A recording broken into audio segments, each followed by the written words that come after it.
And we are live. Good evening, everyone. Welcome to Holy Crap, the vlogcast. Vlogcast that comes from a skeptical point of view to answer some of the questions of when are we on the air? That's what all that noise is. I'm sorry.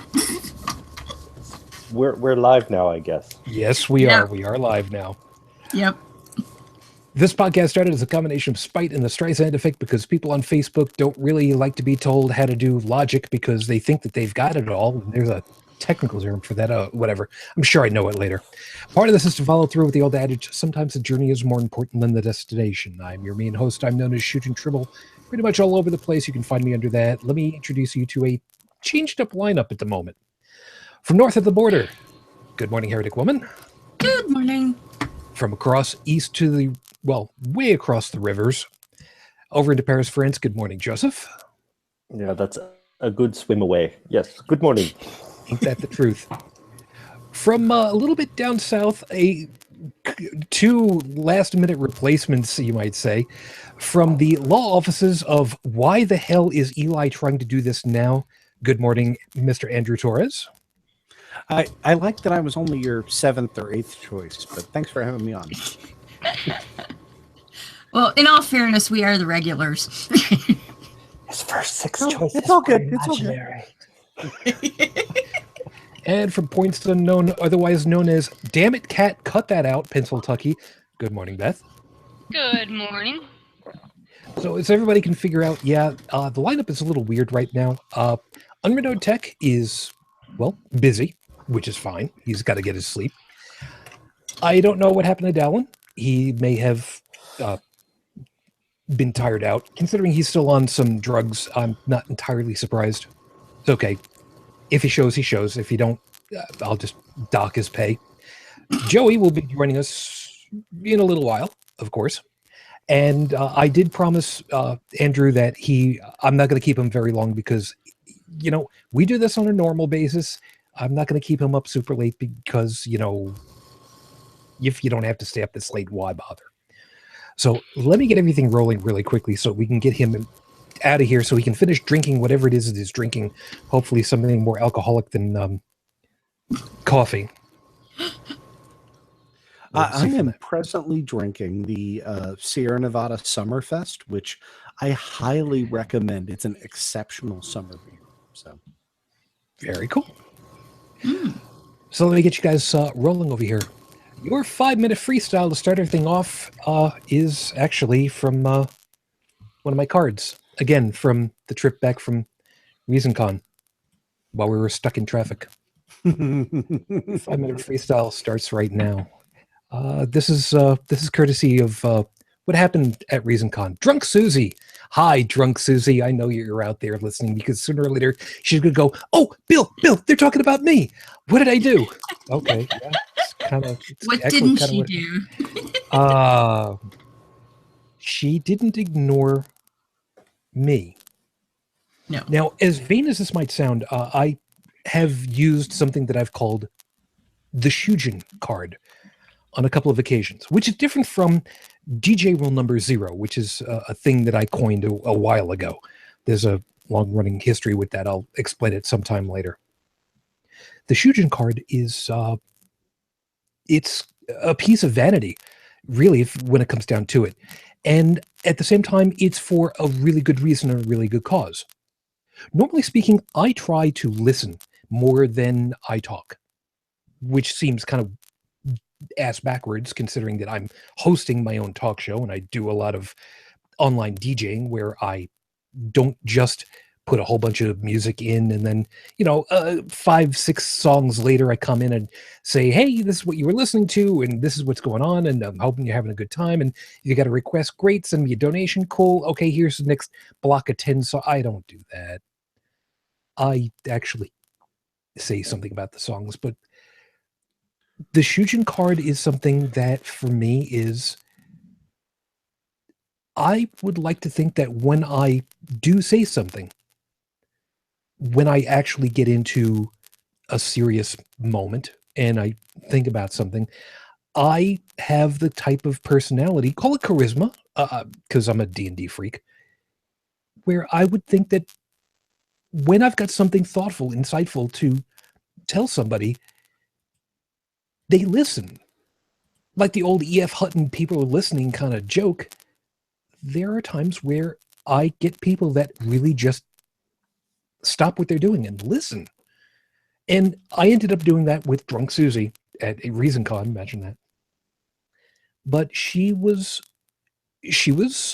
raucous, and I actually got the chance to talk to her and basically say, hey, look, you need to kind of stop. And here's why, and kind of listen to me for a minute. And as much as I try not to have it be a vanity thing, I think it kind of is. And I think I feel proud about using it, and I don't feel weird about it anymore. I mean, it's easy enough to go ahead and say, hey, listen to me. I've got something important to say, damn it, which we know full well doesn't really go over well on Twitter with some people in upper places or low places, depending as to which song you're listening to.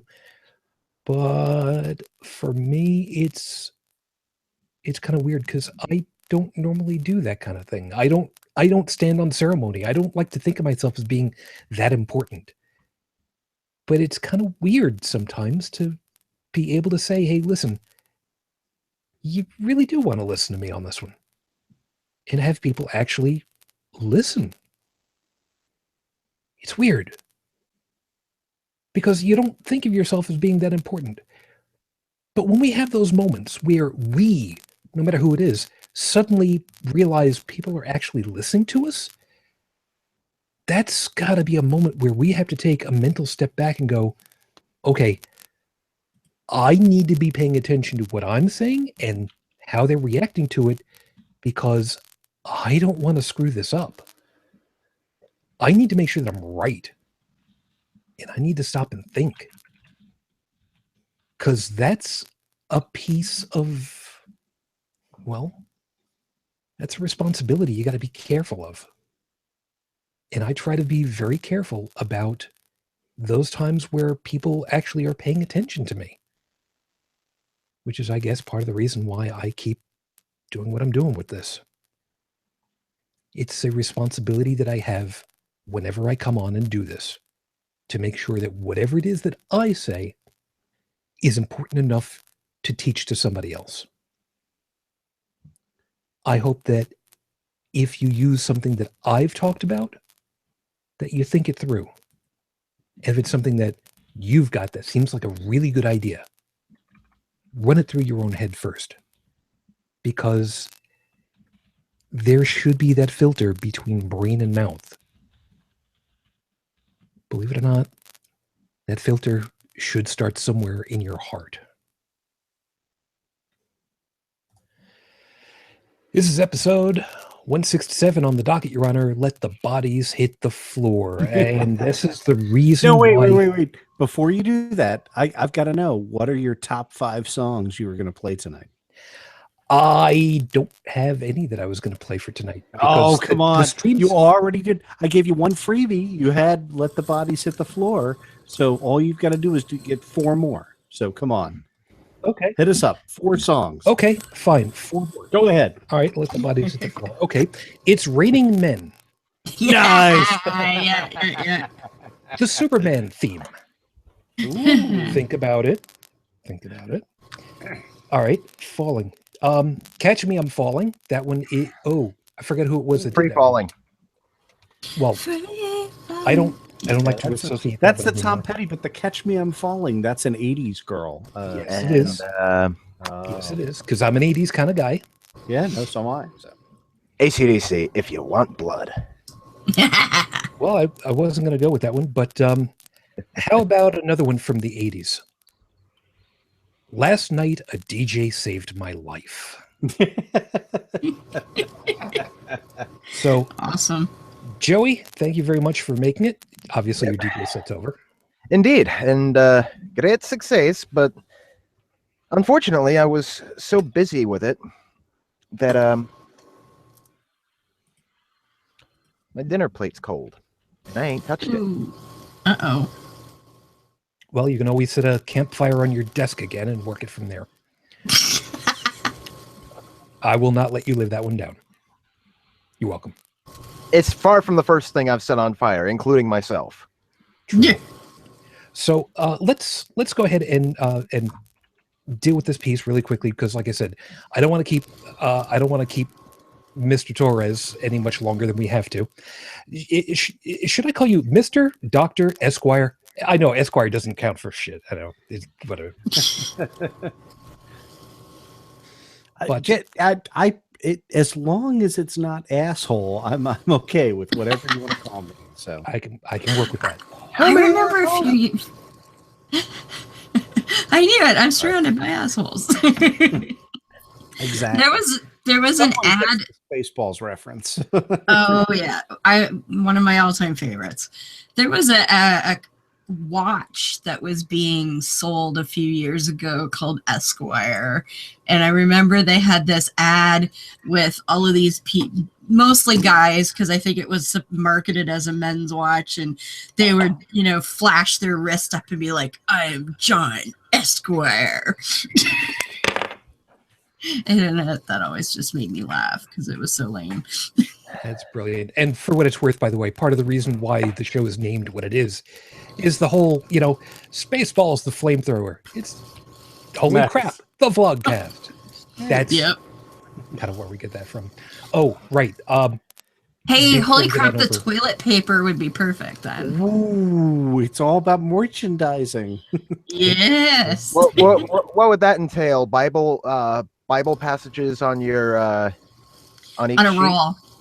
A scroll. A Bible scroll. There you go. Make it silk. I'm going to stop before I give everybody too many ideas. Yeah. So I'll get to the topic because I didn't go looking. Heretic woman. No, I didn't see any new news other than the milestone anniversary has passed, and actually, Rafe's kids put out a new video on her channel. So, and it was also being shared by Amnesty International. So, definitely worth watching. I had the privilege of meeting them a couple of years ago, and looking at the video, I'm like, holy geez, that they've grown in 2 years. And so I just feel really bad that, they were toddlers when he got put in jail, and they're starting to look like preteens. Which would be about right. If you can, you think you can link us over the videos Yes. for later? Okay. I happen to have it right in front of me, so we'll make sure that is in the show notes. And traditionally, I have not put the mile markers in the show notes, but I'm gonna start doing that anyway because why the hell not? And for those that are wondering, as of the recording of our show tonight, Raif Badawi has been unjustly incarcerated for thought crime in Saudi Arabia for 5 years and 1 day. For no good goddamned reason. We are still hoping for the legal equivalent of a miracle, man. We're still hoping for you. in fact, the other day was Faisal Mutar's birthday, and he posted that the only thing he wanted for his birthday was for Raif to come home. Makes perfect sense. So let's get the legal mumbo jumbo out of the way on this one as best we can. Andrew, you kind of knew after I blasted you really quickly, literally last minute over here, about where the hell is his name? Gianforte. A day before the special election, which was marred because of early elections, he chokeslammed a reporter. He was voted into office on a special election, and his his sentence after pleading guilty, which is important, pleading guilty was a 180-day deferred sentence, ordered to complete 40 hours of community service, 20 hours of anger management counseling, and a $385 fine. But he still gets to keep his elected seat. So considering that we're going to end up talking about, personal responsibility for people especially in power, who have abused people, not necessarily with their power, but through personal interactions like this, choke slamming a regular person in regular life, so to speak, you plead guilty to a personal assault like that. Something about this just smells that it's a little whitewashed to me. Mm-hmm. So I'm kind of wondering, as somebody who knows the law a lot better than me, am I looking at this right, or am I just kind of thinking, this guy should just be pissed on for no good reason? No, look, like you are correct to be frustrated about it. But let me say this, that in terms of how misdemeanor assault cases get resolved, right, for somebody with no criminal background, it's not surprising that he received the fine, community service, suspended sentence, right? Like that's a typical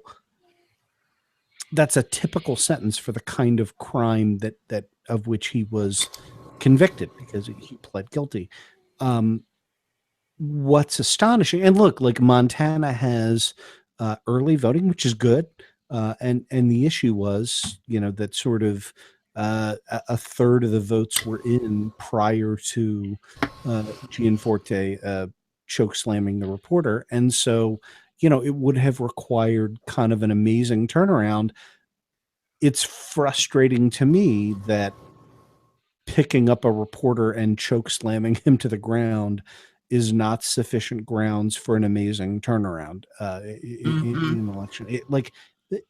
That ought to be disqualifying.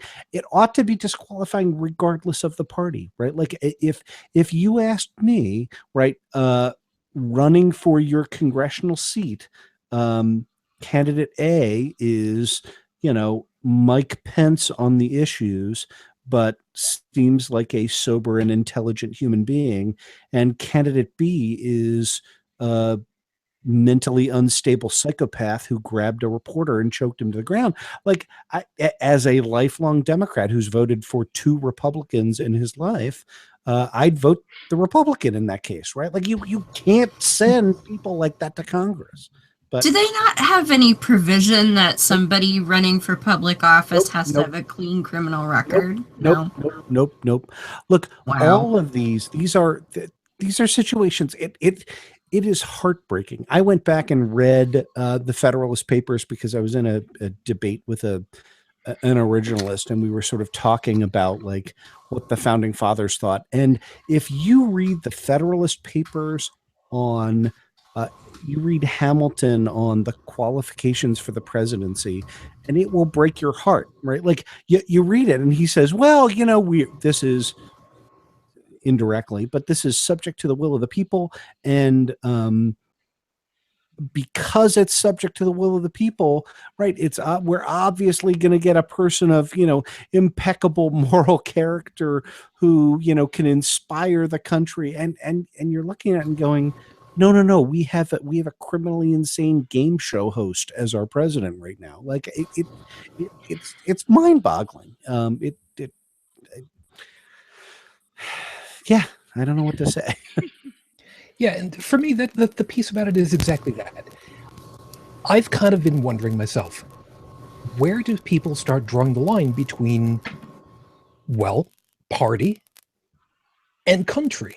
Look, Thomas and I did this. We did this in late September, early October on both what was then Atheistically Speaking and also on Opening Arguments, and asked the question of, if there was a Democratic equivalent of Donald Trump, would you vote for that person, right? Or what would that look like? Or and sort of to his credit, and I don't want to pat myself on the back, but like I would not vote for the Democratic equivalent of Donald Trump. Like you at some point you have to back off and say, I am not going to turn over control of the world's largest nuclear arsenal to a fucking game show host, right? Like that's, I'm not just saying that for laughs. Like, that's his last job.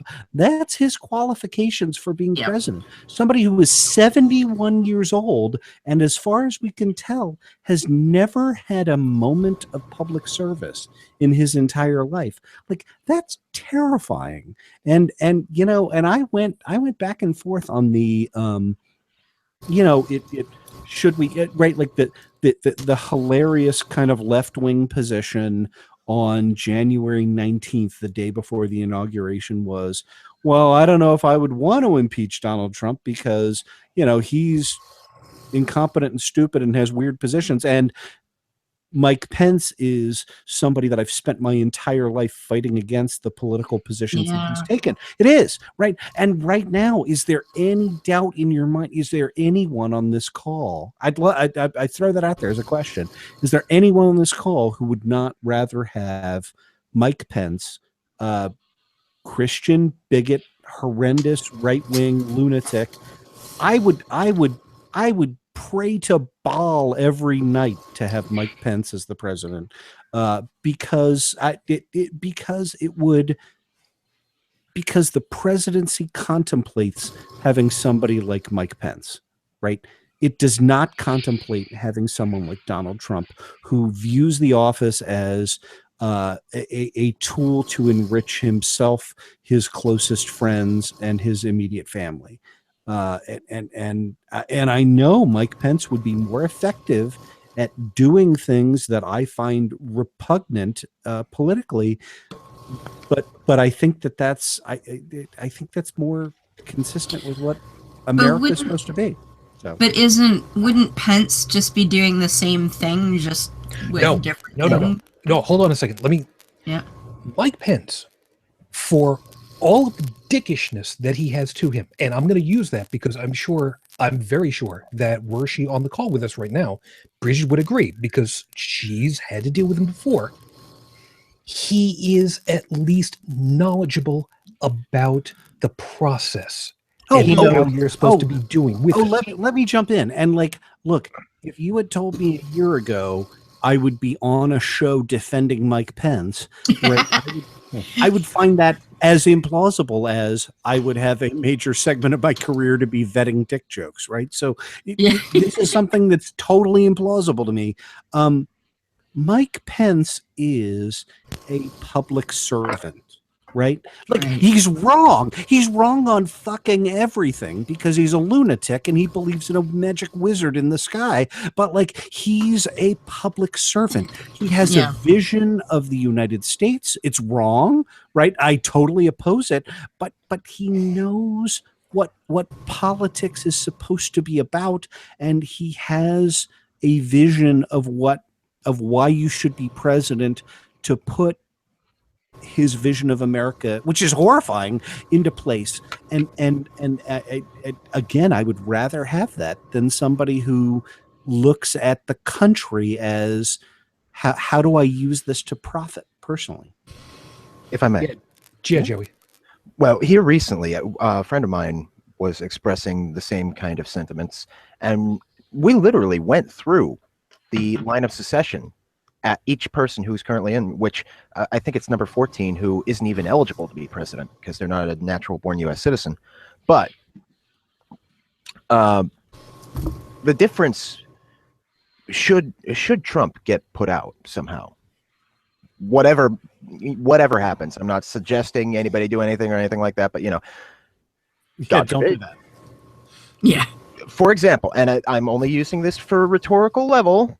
Okay, guys in the van behind my apartment, if the president were to be assassinated or decide to give up his office, abdicate, or if he is impeached, Pence would become president.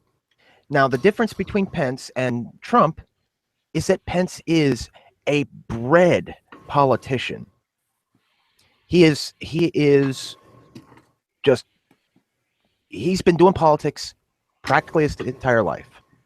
He knows how to play the game. And I hate to relate it that way, but that's what it is nowadays with American politics. It's the game. Sorry for everybody who just lost the game. He knows how to manipulate, the House, the Senate, the board.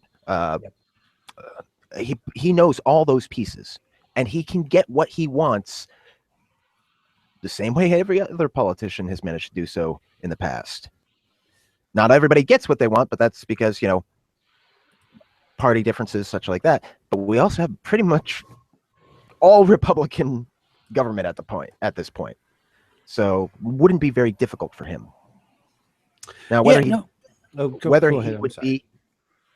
he would be a good president or not is another matter for debate. I think you already know my opinion, but he knows how to be president better than Trump ever will.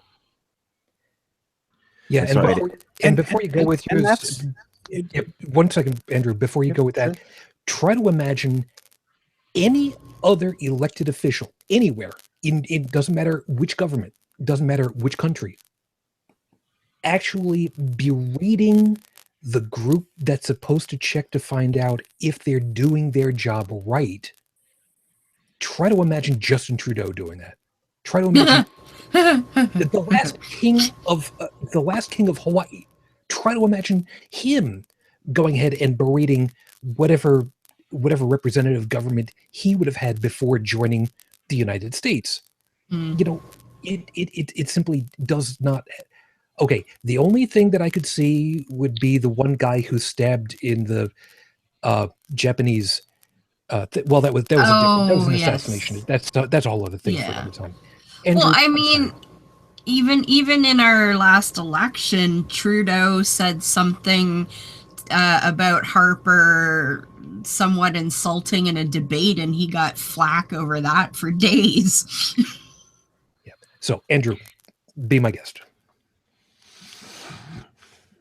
So, in my mind, what makes this an interesting ethical question is you have to assume, right? I postulate that President Pence would be more effective at putting into place policies that I strenuously oppose, that are worse for the average American person, and in particular fall disproportionately on the groups of people that Mike Pence thinks are an abomination before the Lord, right? So, yeah, look, like, it would be worse. We would have a worse 3 years with President Pence than President Trump in terms of the laws that get passed. But at some point, I just have to look at it and go, the country contemplates the idea of having somebody like Mike Pence be president. And we cannot imagine, we cannot survive having somebody who looks at the presidency as, a closed candy store and the guard is turning the other way. Right. That's just, I go on shows and we talk about like free speech and like, I am an American lawyer. I am an American patriot, right? Like, I think this country has something to offer and reasons to make us proud, and it is harder and harder to maintain those with Donald Trump in office, and I think that's worth taking on, not just the risk, the certainty, right? Like, look at the executive order, the so-called Muslim ban, right? Executive Order 13780. If Mike Pence were in office, he would be able to promulgate this order in such a way as to restrict Muslim immigration into the United States, right? Like, that's clear. What has prevented this from happening is the incompetence and the sort of criminal mismanagement by the Trump administration, where Donald Trump's lawyers will go into court and say, well, this isn't a Muslim ban, and then literally contemporaneously therewith, Donald Trump will tweet out, "We must protect Muslim ban" in all caps. Yeah.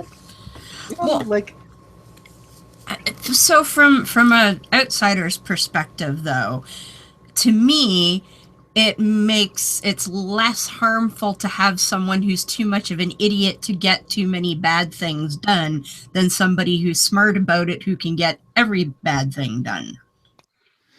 well, that's. Oh, go ahead. Yeah, I was going to say, I don't know that that's necessarily the way to think of it.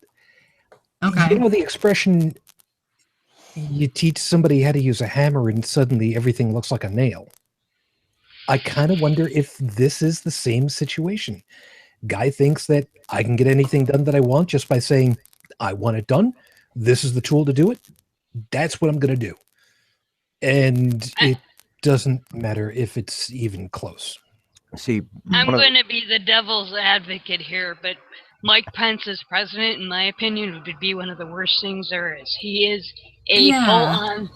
full-on theocrat. He is a full-on dominionist who coming of Christ and whose policies are geared towards bringing that forth. uh-huh. Like Michelle Bachmann, like Rick Perry, they are actually trying to force Armageddon, and they will do anything to bring that forth because they believe that Christ will come when the third temple is built in Jerusalem, and that's what they are working towards. All their policies are towards that. He scares me to death. Yeah, that's sort of, I would rather, now the only caveat to that I would add is that if in 2018 the Democrats and independents are able to garner enough seats in the House and Senate, right now with full-on Republican, no way in hell. See, 87% of the Republican Party are theocrats. Not all of them are dominionists, but they are theocrats. one of the That scares me. one of the things that I've been thinking about, when this whole debacle began, was that maybe they intended Pence to be the front runner. well, yeah, I kind of wonder that too. He was picked, and according to stuff that I've read, his choice was he was going to manage, for lack of a better word, domestic policy. Trump doesn't give a shit about any of that stuff. As Andrew said, all Trump wants is money, money, money. He wants to enrich his pocket. The Republicans are letting him do that because their policies. I'll use the HCA as an example. I mean, that's all they're focused on. I mean, they're meeting behind closed doors in secret. Well, it's not so much secret anymore. To eliminate Obamacare. I mean, they're going to ride Trump's coattails as far as they can until he's thrown out. Yeah, to me it felt almost like a smokescreen. Mm-hmm. They wanted to get somebody on the ticket who would be good at selling an idea. And while he may be politically incompetent, Trump is a good businessman. Well, okay, he's not good. He's a successful businessman. He's good at saying what people want to hear. Exactly. He's a successful businessman. Without sounding too much like going into conspiracy theories, I really think that the real drivers of the American economy, probably since Reagan, they've been putting forward as president, just somebody who's going to keep the game rigged the same way as they like it. And really, I think if you look at the presidents since Ronald Reagan, they've gotten progressively worse, quality-wise, and I think Trump is the epitaph of that. But really, just it really doesn't. It almost makes the president look like a distraction from what's really going on. His character or whatever he is, it's almost irrelevant. It's like a facade almost. Well, because everybody's like, well, what stupid thing did Trump do today? And it's Whatever. almost And it's they look almost at that, because and they pay attention to that. they ignore really what's going on in the behind the scenes. I mean, who's benefiting from all this? Eliminating Obamacare. Pendulette and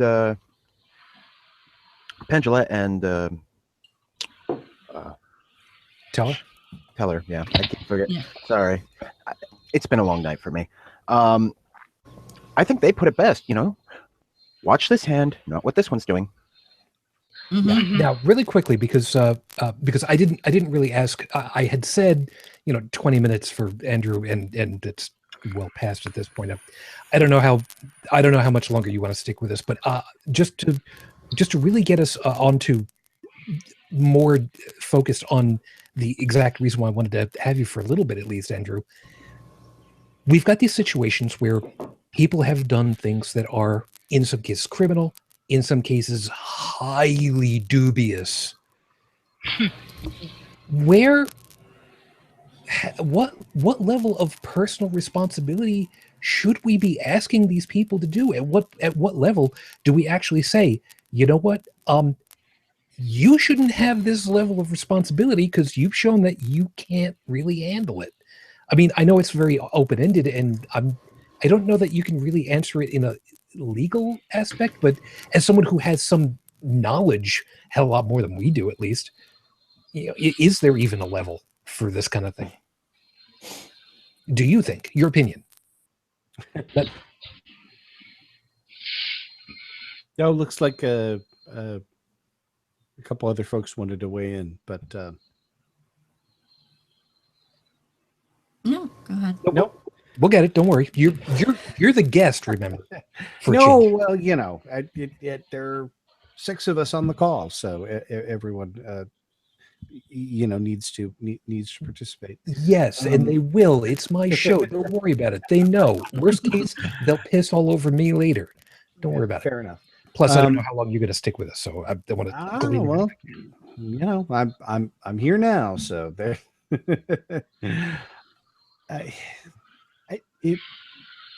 In all of these questions, right? Like, so you sort of face a separation of powers issue, right? Which is the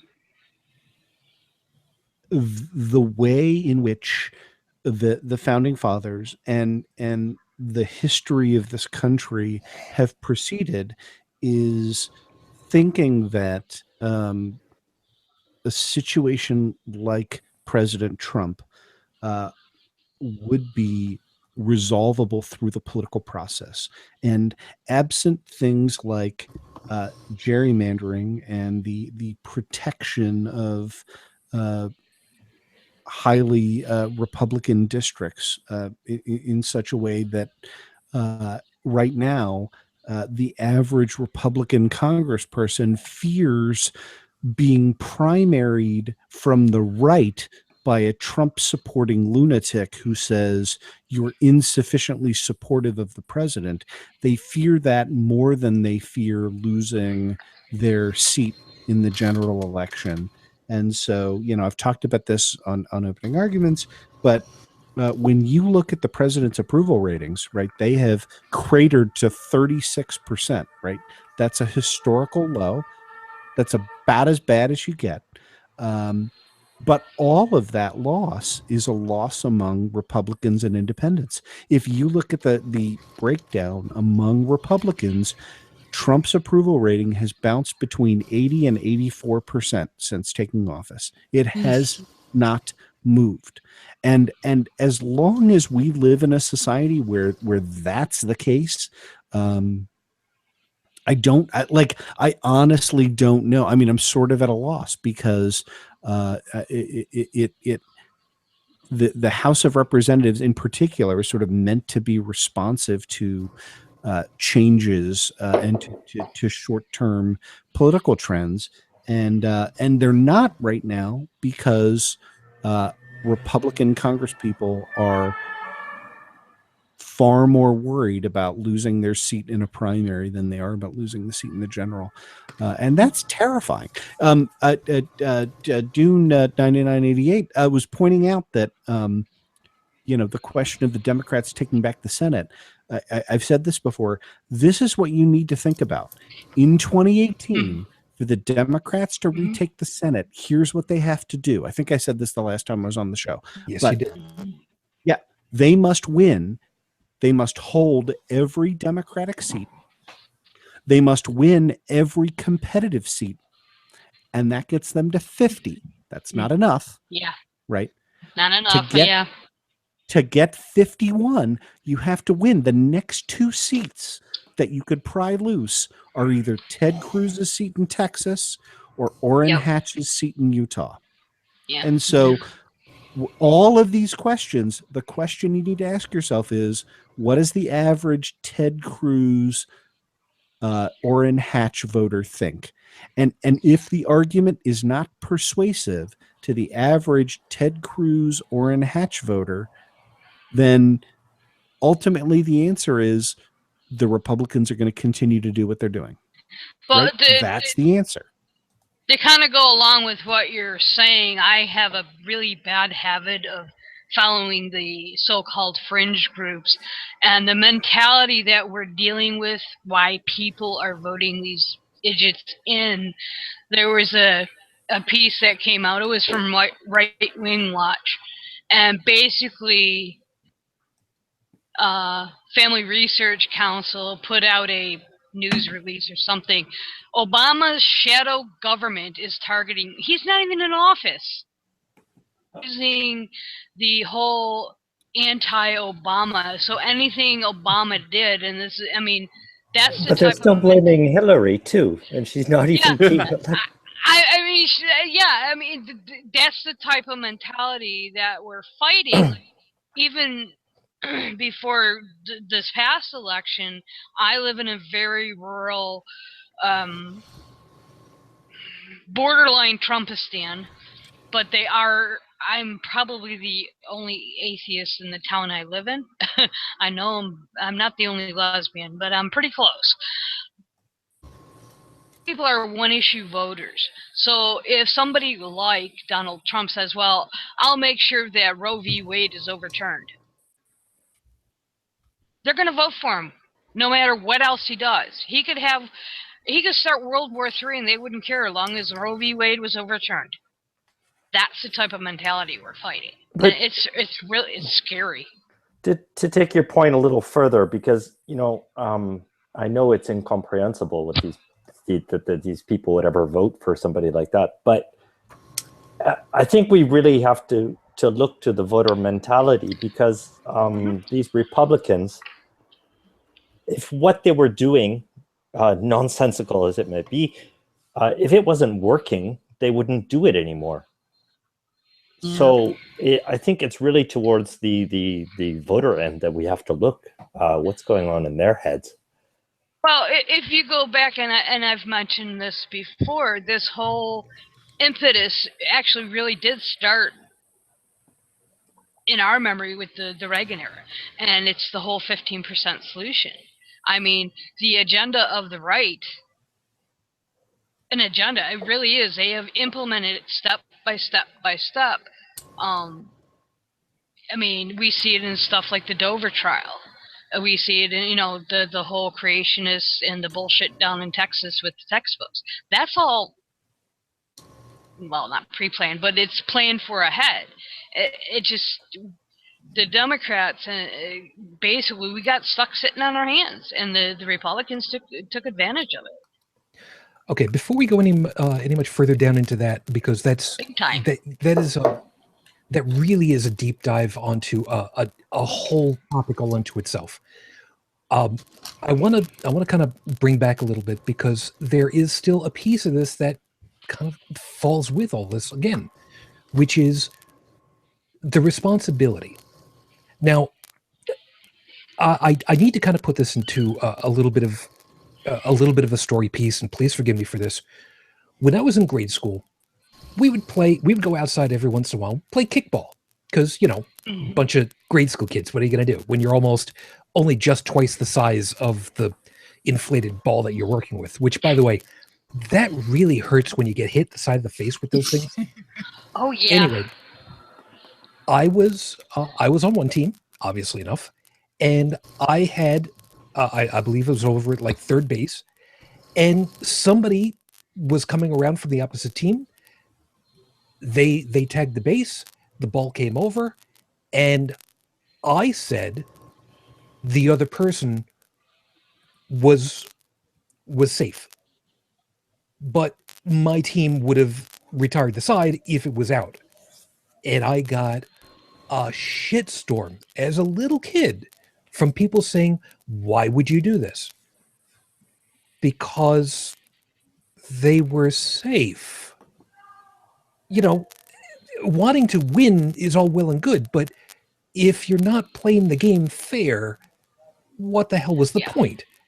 And to me, this thing specifically with Gianforte blew my mind to find out that somebody, like we were saying before, he committed a physical assault on someone.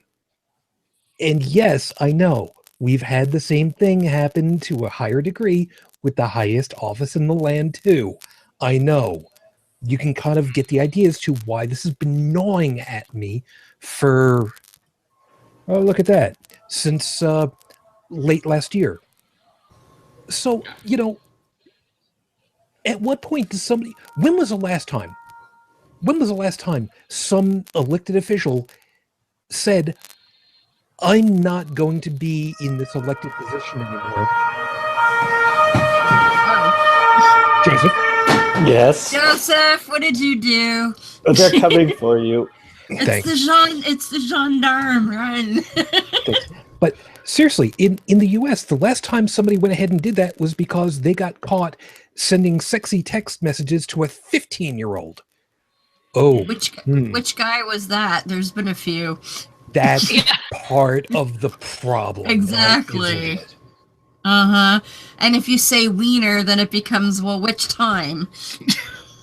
And I suppose it would be a bad idea to bring up Andrew Jackson, because I would imagine being beaten half to death with a cane is somewhat worse than being chokeslammed, but different time. Well, you got to figure we have a president right now who point blank said I could go out in the middle of Fifth Avenue and gun someone down, and I'd still get elected. And basically, the incident when Gianforte reinforces that notion that he has brought out the worst in people. I mean, it's just it's crazy. It's crazy and insane. I mean, I'm certifiably insane. I have papers to fucking prove it. I can't figure. I mean, it's just like I just can't believe people think he's not just Trump, but it's just it's normal. You know, Well, it's the status quo, because I mean that's a better word. Yeah, we're in a survive through imitation society, and I mean, you know, for people who don't think autonomously, they're just going to copy what their neighbor does. But going back to the point you're making earlier about, you know, we're focusing on the president and all this. Well, you know, even through all the legalese, if we're going to take him to court and all that and like get him impeached, you know, what's going on behind the scenes, that's just going to remain the same. I mean, it's almost the same as the theologian. Anyways, well, just apologist, like, you know, like the accusation against atheists, like they make the question always about God, when the fundament of the organization is basically humans telling other humans what to do. So, you know, it's just like a distraction. That's not really where I'm going here, and I'm not specifically referring to the president. And even though I'm using Gianforte as the overarching piece about the whole damn thing, it's really about all of these people who have done either stupid things or criminal things that we would expect. You know, you're holding somebody to a higher level of office, and they're not coming they're not coming up. Case in point, how many times we have had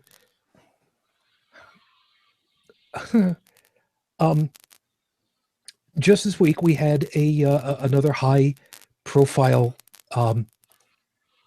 police manslaughter case, I believe it was, that was live streamed on Facebook because of the situation.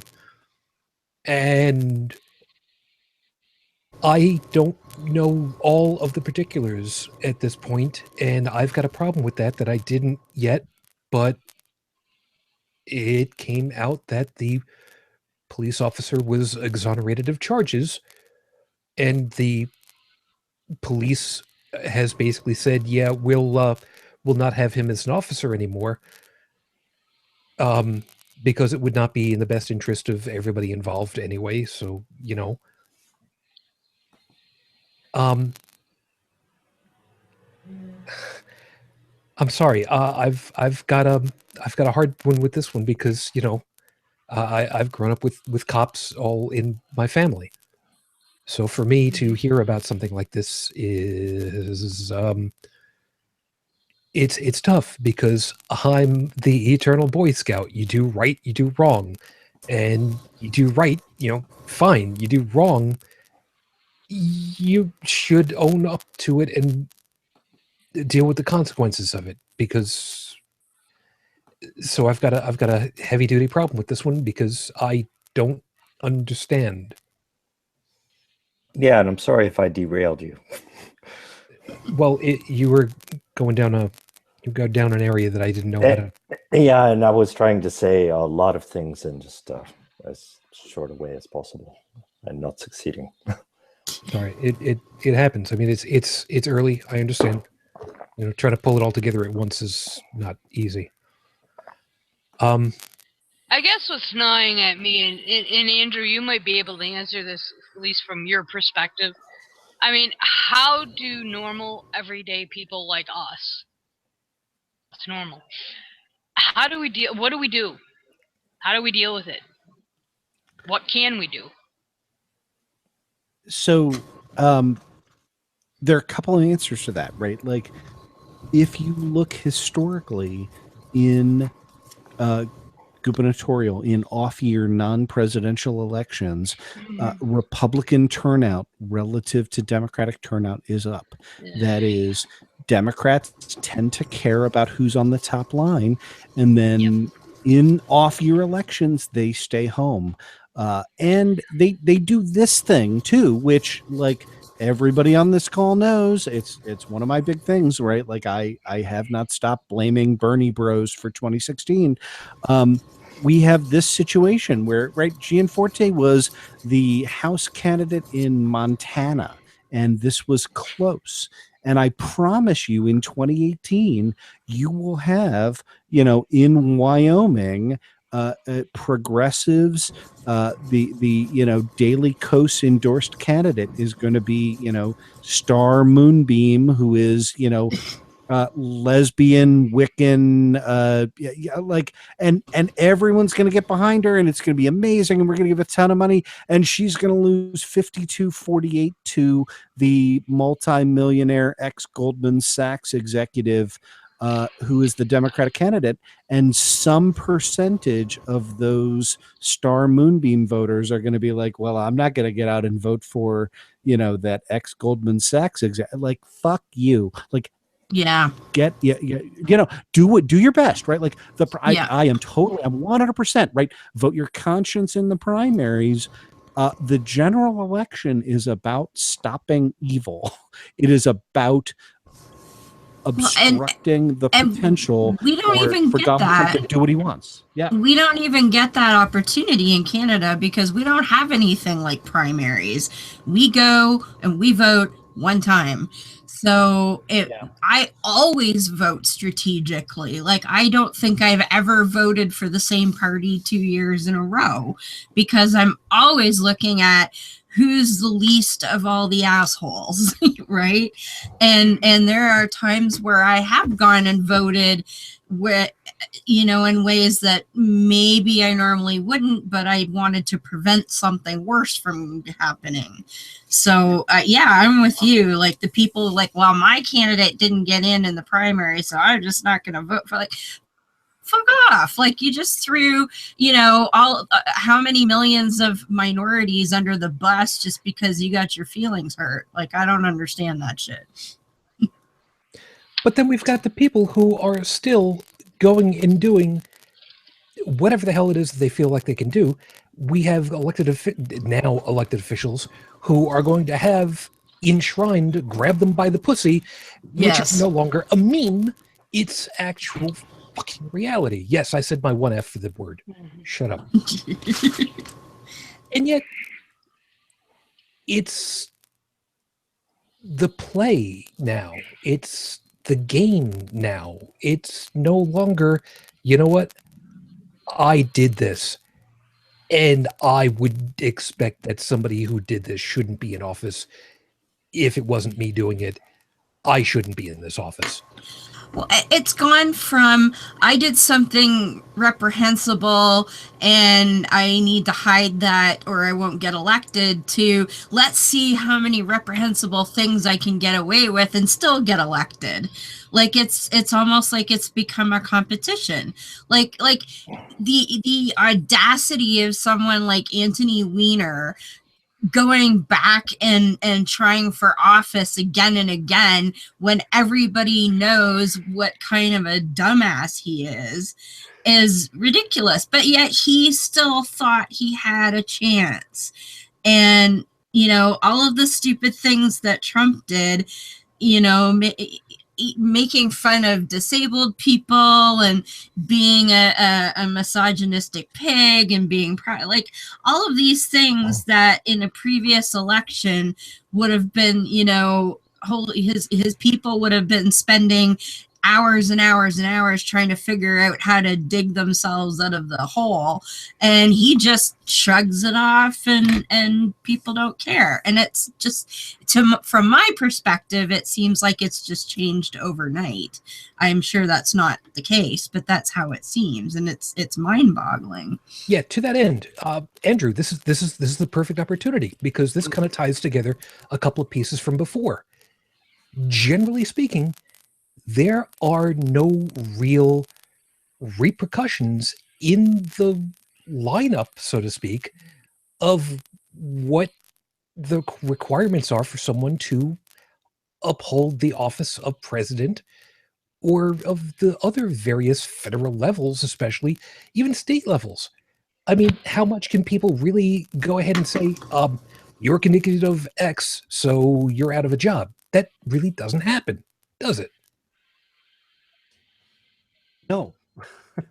So I'm gonna pull up. This is Federalist Papers 68 because I was looking at this. This is to what I alluded to earlier, and it was Alexander Hamilton defending the mode of almost public election for the president. Okay, but before you go ahead and do that, okay, sure, I just want you to know, my kid is going to love me fast forwarding to this point to hear you say Alexander Hamilton, because big time like Hamilton trash right now, whether they're listening or not. But that's all other things. So there you go. So here's what it says, right? The process of election affords a moral certainty that the office of president will never fall to the lot of any man who is not in an eminent degree endowed with the requisite qualifications. Talent for low intrigue and the arts of popularity may alone suffice to elevate a man to the first honors in a single state, but it will require other talents and a different kind of merit to establish him in the esteem and confidence of the whole Union, or of so considerable a portion of it as will be necessary to make him the successful candidate for the distinguished office of President of the United States. It will not be too strong to say that there will be a constant probability of seeing the station filled by characters preeminent for ability and virtue. And this will be thought no inconsiderable recommendation of the Constitution, even by those who are able to estimate the share which the executive in every government must necessarily have in its good or ill administration, though we cannot acquiesce in the political heresy of the poet who says, for forms of government let fools contest, that which is best administered is best. Yet we may safely pronounce that the true test of good government is its aptitude and tendency to produce a good administration. And I read that, and it almost brings a tear to my eye, right? That the level of it's not naivete, right? It seems naive now, right? Because we have a fucking game show host as our president. It is, that's the way the country is supposed to work. The idea is by leaving it to public lot.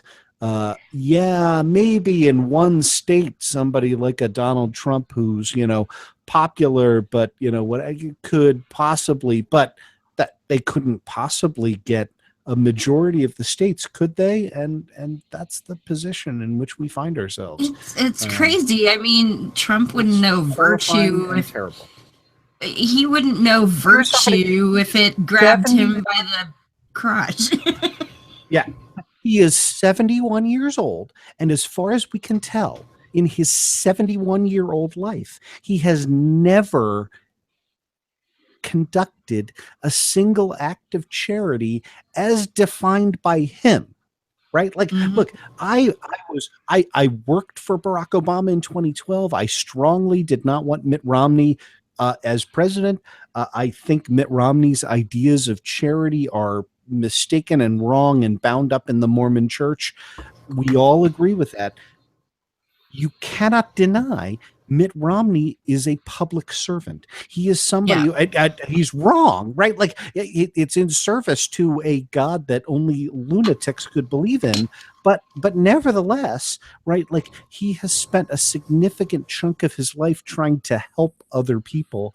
And we have a president who is 71 years old whom no one can present. I've asked this. I have Trump supporters among friends and family, and I've asked them, tell me one time in Donald Trump's life where he tried to help somebody who was less fortunate.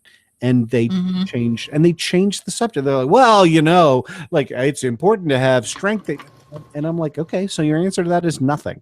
Your answer is we have a president in the highest public office whose idea of public service is I want to get mine.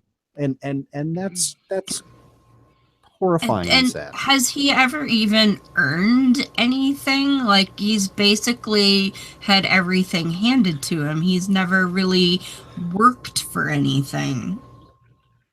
I don't know if you heard my we did a two-parter on opening arguments on the USFL, which was the spring and summer football league that Donald Trump bought into and proceeded to wreck. And the reason we did it was to try and give an insight into his business personality. You cannot say that he does not have an aptitude and a thought process in mind in terms of how to get things done from a business perspective. But what you can say is that it is utterly untethered to any concern for anything other than maximizing his own profits. Now, I might have... I was just going to say, I read something the other day, and I might have the number wrong, but in the course of his business career, he has had over 3,500 lawsuits filed against him. Not all of them did he win, not all did he lose, some were settled outside of court, etc., etc. That tells you the type of business he will sue until he wins. So if it takes 10 years, he has a case, I believe it's going on 13 years now. And the guy won. I just read this the other day, so I might not have all the details memorized here, but the guy won, but Trump is going to file an appeal just because he doesn't want to pay. Okay, there's a piece about this that I'm suddenly realizing that I did not point out, and I think it's important for us to point out. We on the panel are all atheists of some stripe or other. Now, that's not surprising to anybody that's watched us for any length of time. But I want to point out something that we mentioned earlier that we, generally speaking, don't really talk through. Andrew had mentioned that if it was a matter of there was somebody who was on the Democratic ticket, and he being a card-carrying Democrat, so hypothetically speaking for a second, I would not vote for someone who was that level of batshit crazy compared to other people. And I want to point this out. It is possible, and it's been said before, it has been possible to disagree without hating the individual. Yes, you can go ahead and make the accusation of, oh, you're just going with the hate the sin, love the sinner thing. Yes, but it's not that. It's a matter of what is far and away more important. The betterment of the country and society, and it doesn't matter which country, but of the human society at large, versus my in-group needs to get more than everybody else. In 1984, the U.S. Wait. Congress. Okay, go ahead. Sorry. Wait a second. Are you talking about the book now or like real life? No, real life. Okay. 1984. 1984. The Okay. U.S. Congress had before it a bill to make Martin Luther King Day a federal holiday. Okay, and odious, racist. One of truly the worst human beings to ever serve in the Senate, Jesse Helms, Republican from North Carolina, decided he was going to filibuster making Martin Luther King Day a national holiday. And to do so for transparently, when I say transparently racist reasons, I mean openly expressed racist reasons. The person on the Senate floor who broke that filibuster publicly gave speeches in favor of it was Bob Dole, Republican senator from Tennessee and presidential candidate in 1996. It is possible, and again, right? So look back at that. I'm a little older than some of the folks on here.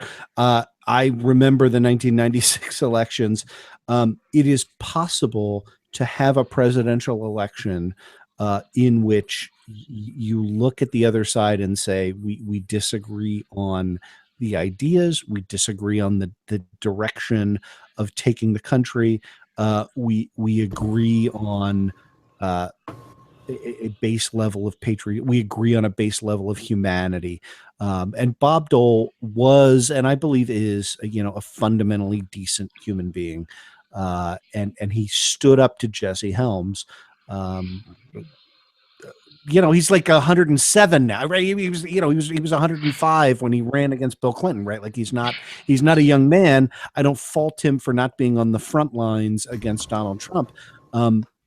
It is possible to look at the Republican Party and say, you can nominate this person and we don't have to demonize them. We can disagree. Mitt Romney. I lived in Massachusetts when Mitt Romney ran against Ted Kennedy for the Senate. Right. I was not there while he was governor. Mitt Romney is a decent human being. Again, Mormon crazy, like right, all of that. But there's nobody on our side, I think, right now. I hope that's one of the virtues of suffering through however much of the Trump presidency that we're going to have to suffer through is that people on our side can look at people like Bob Dole and Mitt Romney and say, yeah, I disagree, but they're not monsters. So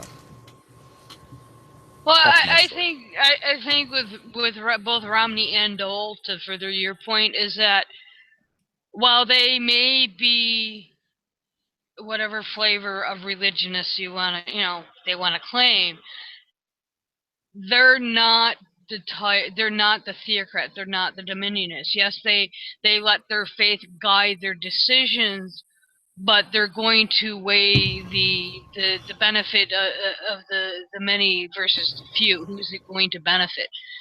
The politicians today, I mean, don't even consider that. I mean, some on the Democratic side do, but they're in some cases like, I mean, this past election was really hard for me. It came down to Clinton and Trump, it kind of sucked. But like the primaries, since 1982, and this is the first time that I had no clue who to even cast my vote for in the primary, because all three of them had a problem. I had a problem with their policy, and it's like, yeah, it just Right, but in the old end, school. you voted Yeah. for Hillary Clinton in the general election, right? Oh, yeah. Well, There you yeah, go. that was Right. kind of That's blatant. not a hard question. That's my Well, point. that was, right? yeah, that wasn't a hard question when it came Yeah. down to the final vote. But for me, leading up to it, it was like, it was atrocious. It's like, I mean, I follow the issues very, very closely, especially concerning healthcare, and LGBT rights is another, well, very personal. So yeah, I follow that really super close, but it was just like, there are other policies outside those two, like education, science is a huge one for me, and all three of them have goofy science. It's like, seriously, who am I going to vote for? I mean, I think I waited an hour and a half before I finally went over and voted, and I only had to walk next door. But to me, that illustrates the principle that I'm talking about, right? Like Right, agonize in the primaries, send your message in the primaries, and I totally get it is fair and reasonable to say, I don't know where I wanted to come out in the primaries, but the implicit part of what you've said is, once we got to the general election, the debate back and forth, right, on, well, how quickly did Hillary Clinton come to the LGBTQ movement, right? Like, those are all fair questions, and then you put that opposite somebody who is pandering to the far right, and somebody who's vice presidential. yes. Who Yeah, as who vice scares president me has empowered, a scares me more monster. than the president. Yeah, it he should scares be. me more than the president. It's Right. like, yeah, okay, we got a problem. Yeah, Right. I mean, I see it every day here. I just like how people react to the current. I mean, these people are just absolutely loving. I mean, loving Trump. I don't know how. I used to work at a gas station pumping gas. We were a full service gas station. And I don't know how many times during President Obama's tenure I heard the term monkey. Yeah. Okay, I mean, I nearly lost my job the one time. And I finally said to my boss, I said, I'm not going to be able to keep working if this is going to happen, because I cannot sit here and listen to people calling the president of our country a monkey or a sand dragger. I mean, or a sand. Yep. It just was like, it wasn't just once a week or it was every single day, sometimes 2 or 3 times in a 10-hour shift. It was like, yeah, no. Yeah, there's two pieces about this I want to hit really quickly. And even though Beth won't say it, I do, and I will continue to, because it's the right thing to document. I got sick and tired of way too many people going ahead and saying, literally, I don't want that nigger in my White House. I will continue to say it, and I will bullshit anybody who will go ahead and say I shouldn't say it, because that's what was fucking being said. And if you've got a problem with Well, it, guess what? Now, you're with using that it out in of the way, proper context. yes, I am. And that's the way it should be, because it should be spoken about in the past tense. It should not be spoken in the present tense anymore. Now, that my piss offness is out of the equation, there is a piece of this that I want to hit, because I think that I think that the answer that Andrew's got is going to be really interesting. My question is, and by the way, Stephanie, I just see you popped up over there. I'll read it in a moment. Hi. My question for you is, we had half of the eligible election, half of the people eligible to vote in the general election did not. Rough numbers, half. Mm-hmm. What if a significant portion, 2/3 of that, what if 2/3 of that half of the eligibles had voted for one of the third party candidates specifically? Your opinion, would not have changed the election, but do you think that that would have been a much stronger statement than half of the elected people did not go out to vote?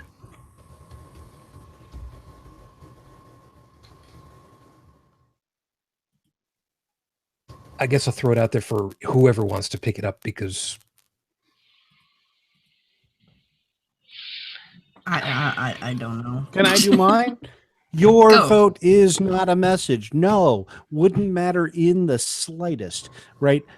And we know this. We know this for a fact because we watched George W. Bush in 2000 lose the popular vote, lose the Electoral College, be awarded the presidency by a partisan vote of the Supreme Court, and that didn't slow him down a second. Yet my puppy agrees with this, right? Like there's no such thing as margin of victory. There's no such thing as, well, this third party candidate got 7%. None of that fucking matters in the slightest. What matters is, are you sworn in as president on January 20th? And I want to pull up the numbers. It is 100% the case, right? And I realize I'm still fighting this fight. I'm going to continue to fight this fight. You pull up U.S. presidential election 2016. The three states that it came down to, right, are Pennsylvania, Wisconsin, and Michigan. And I want to say the numbers because it is important that we understand these fucking numbers. So Pennsylvania, the margin of defeat, right? Donald Trump got 2,970,000 votes. Hillary Clinton got 2,926,000 votes. That is a margin of 44,000 votes. Jill Stein, who, by the way, has an IQ of 85 and couldn't be elected president of my backyard.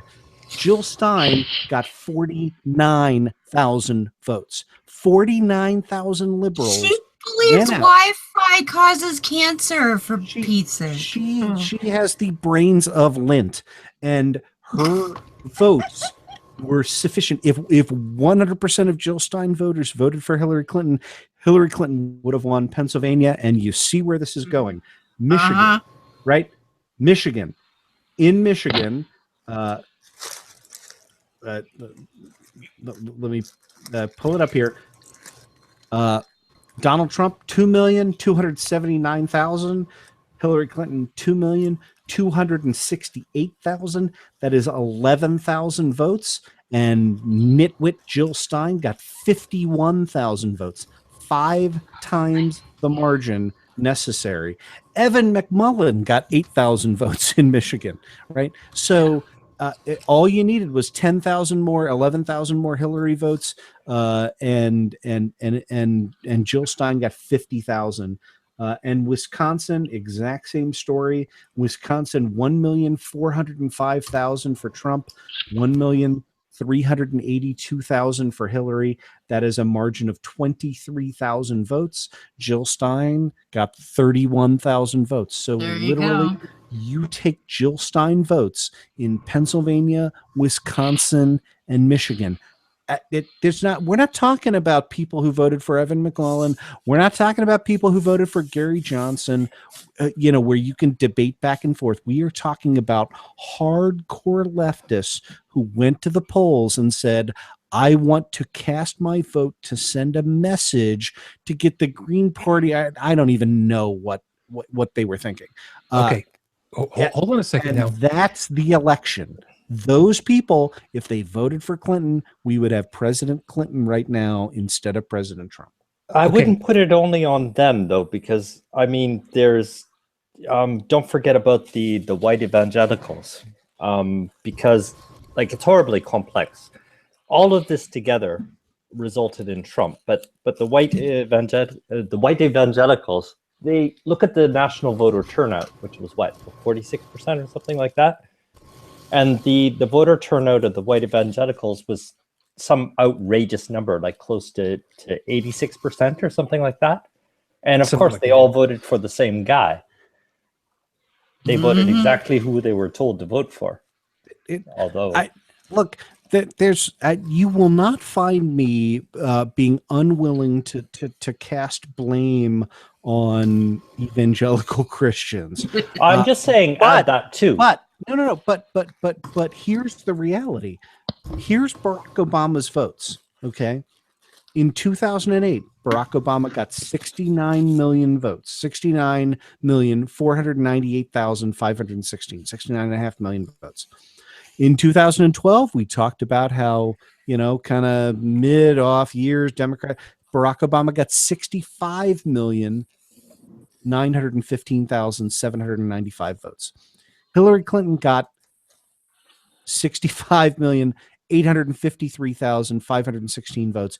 If you take Barack Obama's votes in Wisconsin, Pennsylvania, and Michigan and give them to Hillary Clinton, then it doesn't matter what the religious right did. It doesn't matter what the disaffected Reagan Democrat, nothing, those totals are sufficient to give Hillary Clinton Pennsylvania, Wisconsin, Michigan, and to make her president of the United States. Yeah. And the fact that she's not president can be laid at the feet of people who voted for Barack Obama in 2012 and who either stayed home or, God fucking help you, voted for Jill Stein in 2016.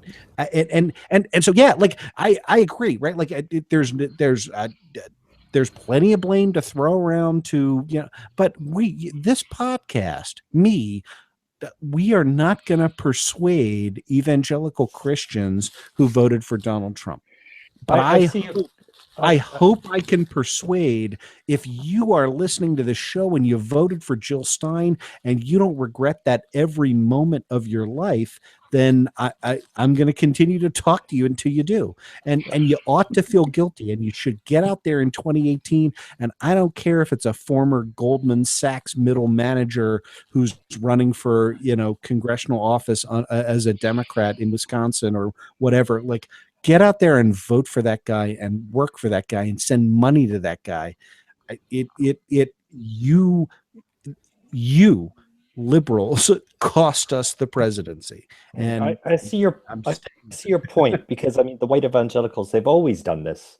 Yeah. And the people voting for Stein, like normally in quote unquote normal election, it would have less effect. It would have an effect, but maybe the people voting for Stein was enough to where it actually did have effect. Yeah, well, I know here in town, a couple of people that refused to vote for Hillary because, like Andrew said, he was countering. They were trying to send a message And I'm like, Somebody's they got didn't music do it. going. Yeah, I don't know where that's coming from.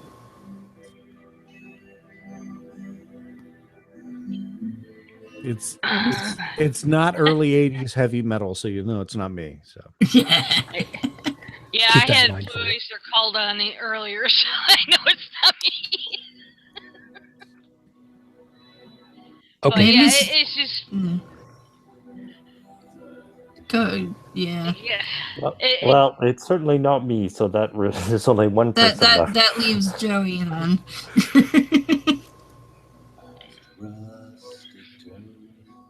And he's That's not Leonard Cohen. I think, and he's not responding, so that tells me he's probably distracted. You'll have to mute him, Shujin. Yeah, Oh. we'll have to in a couple of moments. That's all right. Well, Beth, did you keep your train of thought? No, I lost it. No, So but yeah, I'm just saying it supports what Andrew was saying. yeah. So we're all in agreement. We're going to go find some Jill Stein voters and we're going to punch them, right? No. Actually, I'll tell you what I would like to do. But we have to call them Nazis first, otherwise. Yeah. No, we're going to punch them no matter what. No. I want to punch the people who didn't vote at all. No, Even that's better. fine. No. These Even better people though. drag their ass to the polls and cast their vote for somebody who couldn't possibly have been elected. And like and they did that under the mistaken belief that their vote sends a message, and your vote does not send a message. Your vote is an imperfect tool to put a person in power.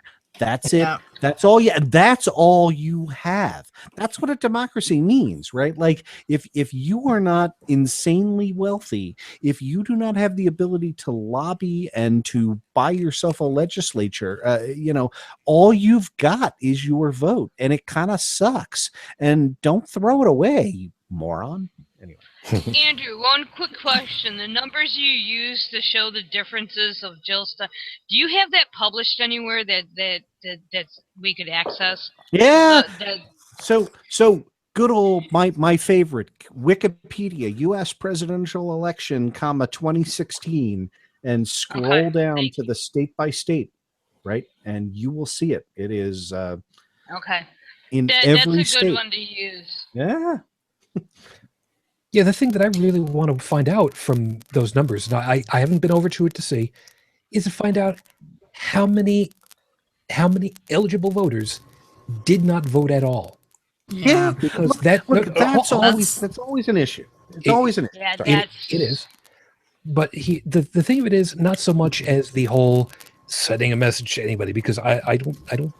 If it were a matter of that 50+% of people had voted for somebody else, we would still be dealing with somebody who's got some batshit crazy stuff, but it wouldn't be what we've got now. There is some other timeline somewhere where Jill Stein is in, and we can work with that.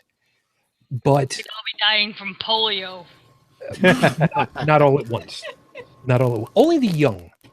So there you go. But the thing of it is, we've got who we've got in office in the highest point, and they have no problem with all of the bad that they've done. And my biggest beef about this piece is the Secretary for Education. Oh. Never spent a day in the public school sector in any way. Kids did not go through public schooling. Has not handled the money that would be involved in the public schooling sector. Has never stepped in a public school to the best of our knowledge. And yet was asked point blank, if you and your family had not paid money into this group, the Republican Party specifically, do you think that you would have this opportunity that you're being volunteered for? Probably not. To bring the And kingdom of honest. God to public schools. But even so, went ahead and actually said, yeah, you're right, I probably wouldn't. And yet stayed in to have the position and didn't see anything wrong enough with this themselves. And that's the whole point of all this thing. You know? You know, I thought of something better than punching them, though. We just get Eli to lick them all. No, because then they'll be deal with immune to that. Lyme disease, pretty much everything else. And please don't take medical advice from a podcast, okay? I do want to give a little public service message here to anybody who's listening to the podcast, to anybody who's participating in the podcast. Please don't go up and lick Eli. No. He gets randomly licked by a lot of people. I can imagine. And it was a kind of a funny joke. And if you think about all of us, like, I don't know that I need strangers licking me, and I just want to put in that little plea for Eli. Yeah. And licking Eli will actually give you Lyme disease. So There you go. Oh my God! Also, like, have you seen that guy? Like, he showers like every fourth day. Like, come on. It's totally gross on top of all of that, but I still have to make him a unicorn. The what the hell was the name of that thing again? The Fred the whatever. Carl the Pugapegacorn. Yeah, I gotta make that costume for him. That's right. Go ahead, Harry. Go on. Andrew, do you think you guys will ever get more than 2 parties? Because I think it's made a world of difference for us. Like I can parliamentary system, and we don't. So yeah. Well, no, keep I like going. how things are run over here in France. I mean, just in the past elections, we've had, like, I think in the run up, the elections are done in 2 stages, and there's a first round, which is, everybody's favorite party, and that's where you pass your protest vote or whatever. So, like, there's about 20 different parties that go through, and out of these, the top 2 go on to the next round, which is the presidential. And that's when people pass their Hillary vote or whatever, their serious vote. Not going to happen in the U.S. And all of the reforms that would be necessary to let something like this happen are in the hands of people who benefit from having a 2-party system. Yeah, there's a lot of people who like things exactly the way they are. Yep. So where does this naivete come from, where people think they can vote for somebody like Jill Stein and actually make a difference? Like that, even as a complete outsider with I think, basic understanding of how your system works, I looked at that and went, that's a stupid idea. Seriously, you give yourself way too little credit. You guys up there know far and away more about our political system than we do about yours. Seriously. Yeah. Okay, where it exists. but still, like, I'm certainly no pundit, and honestly, by the time the election rolled around, I was so sickeningly disgusted of hearing from anything to do with your election that I was actively trying to tune it out, and I still kind of looked at that and went, well, that's a stupid idea. Yeah, welcome to our tire fire. Go ahead. In Canada, you have some kind of king, right? Is that well, technically Queen Elizabeth is our head of state, but she's just a figurehead. We have somebody called the Governor General who acts as her rubber stamp. So the Governor General is the Queen's representative in Canada, and they are largely ceremonial. But one of the important things that they do is, because we don't have term limits and we don't have our elections on a specific cycle or anything like that. So an election can literally be called at any moment, even if we had one last month.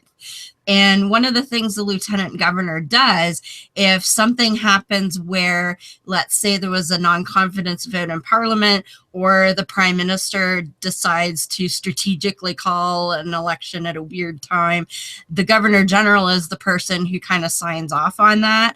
Or we've had happen in the past, because whoever's the prime minister is the leader of the party with the most seats. So it's happened, and this is what happened to Prime Minister Chrétien, is he decided to step down in the middle of his term, and like I say, there's no, like, your term isn't just 4 years or whatever. It's, you know, it's generally 4 years. But he just said, you know what, I've been at this for 12 years or whatever it was, and I want to step down. And so the party will choose a new leader, and that leader is immediately the prime minister, even though no one votes for them. But then the governor general must call an election within so many days of that happening, so that the people can say, yeah, we're okay with that person, or no, we don't like that person, we're going to vote for another party. So the governor general does do some things, but they're largely just like, I'm the Queen's representative, and yeah, I'm going to rubber stamp what, you know, whatever's been passed through the lawmaking system. And as an aside, by the way, don't forget, they actually work out of the National Igloo, so keep that in mind. Yes. And I will be visiting the National Igloo in about a week and a half. So that's right. And congratulations for having 1 million miles of paved roadway. Oh, yes. Oh, but I have to brag a little bit. We've tabled one piece of legislation and almost completely passed a second in the last week that are really awesome. The first one, it's been tabled. It's very, very likely to pass. There probably won't be any opposition to finally repeal the damn blasphemy law that we actually have on the books. It's a blasphemy libel law, so it's a little bit different. And a lawyer friend of mine actually explained to me that the way it's written, it's actually virtually unenforceable, and no one's tried in like 90 years. But still, having the damn thing on the books was a national embarrassment. So that's going to go bye-bye. And they have all but signed into law new legislation codifying rights for trans people. Yeah, C16. Yes. Yeah, yay.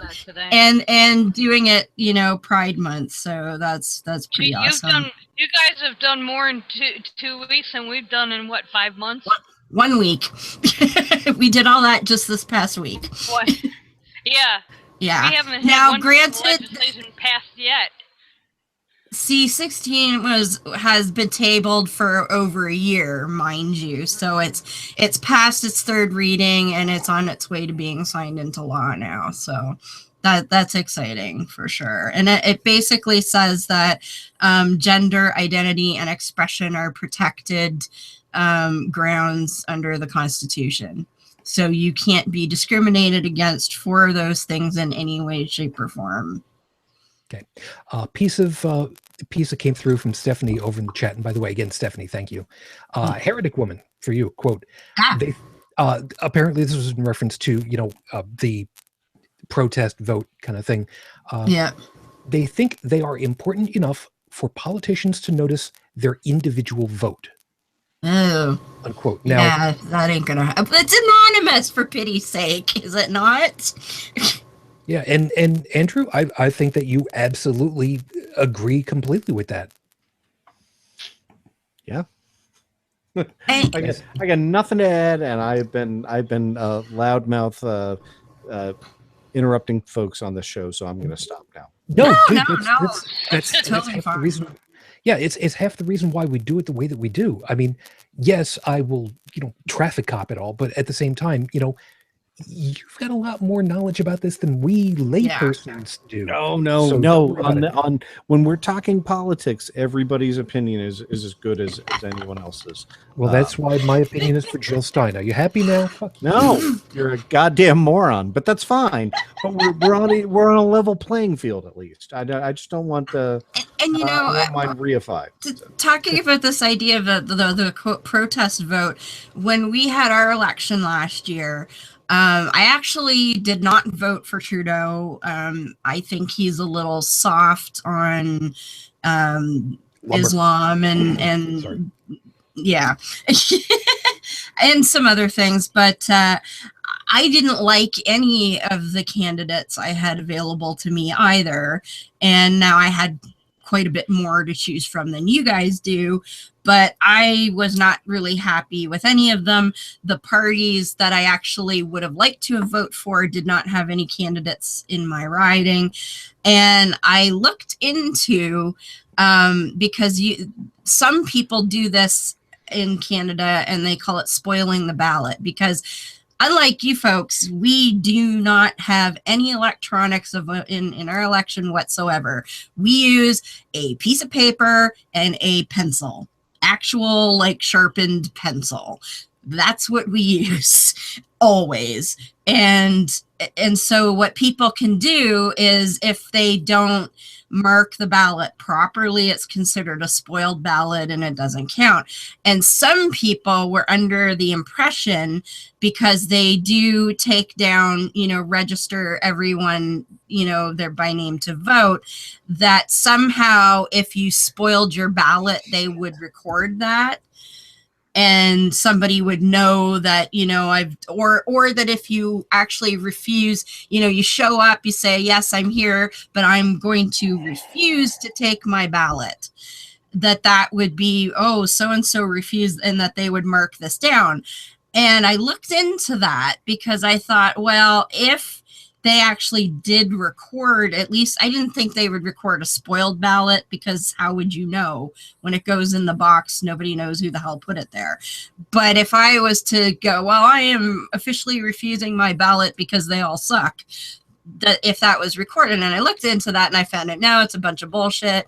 And I voted like a normal person, because I'm like, if nobody's going to have a clue that anybody thinks that they're all crappy candidates, then there's no point, right?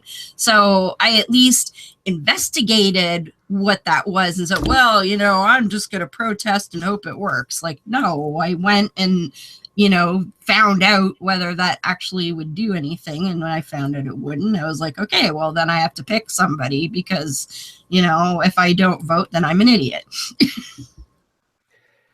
Yeah, two pieces really quickly, because we're going to be running out of time, because I just put this over in the chat with Stephanie. For all of us really quickly, what do you think of the idea of the old Brewster's Millions idea of putting on the ballot none of the above? I think that would be awesome. I think that would be freaking fantastic. Yeah, Joey, you and I are going to have a talk about this in a couple of moments on a slightly different angle, but because there's a reason for that. Andrew, I mean, yes, it's not quite a protest vote in the same way, but the idea of actually putting "I don't like anybody that's on here" as an actual for real number for a change. I love Brewster's Millions. It's one of my favorite movies.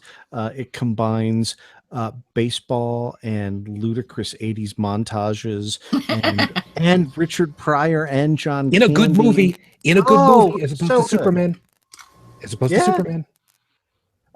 I will defend Superman 3. No. Kids don't. No, it's fucking terrible, but it does have Richard Pryor in it, and Richard Pryor is in it. But no, seriously, like I guess I'm going to go the opposite way. Like I don't think that should be an option, right? Like how would that even work, right? Like if none of the above wins in Brewster's Millions, they say that they're going to call a new, New York mayoral election as a result of none of the above winning. I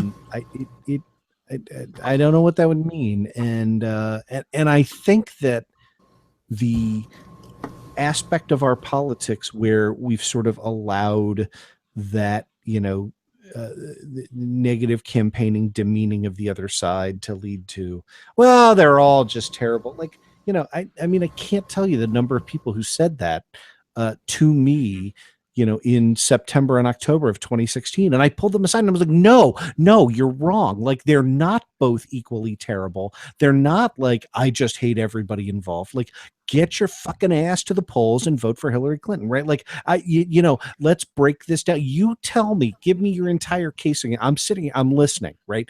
Tell me your case against Hillary Clinton. And the case against Hillary Clinton is ridiculous. And the case against Donald Trump is he's a 70-year-old game show host monster, right? Like that, it was not at all comparable. And so I'm going to go with no. I don't want none of the above. I wish we had the write-in thing like you guys do.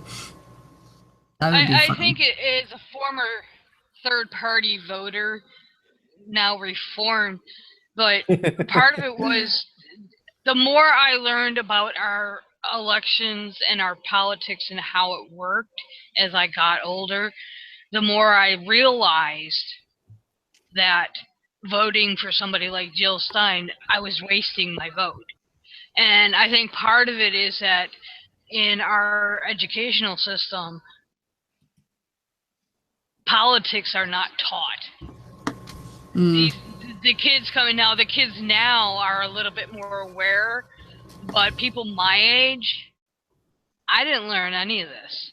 I didn't learn it until I was in my 30s. So it's just, I think the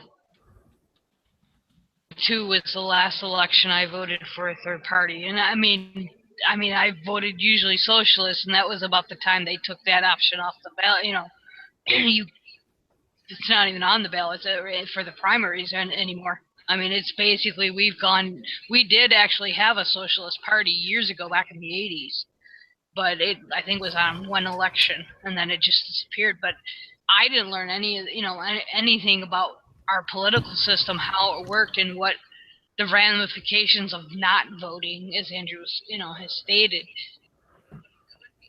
And now we're seeing the fruits of that.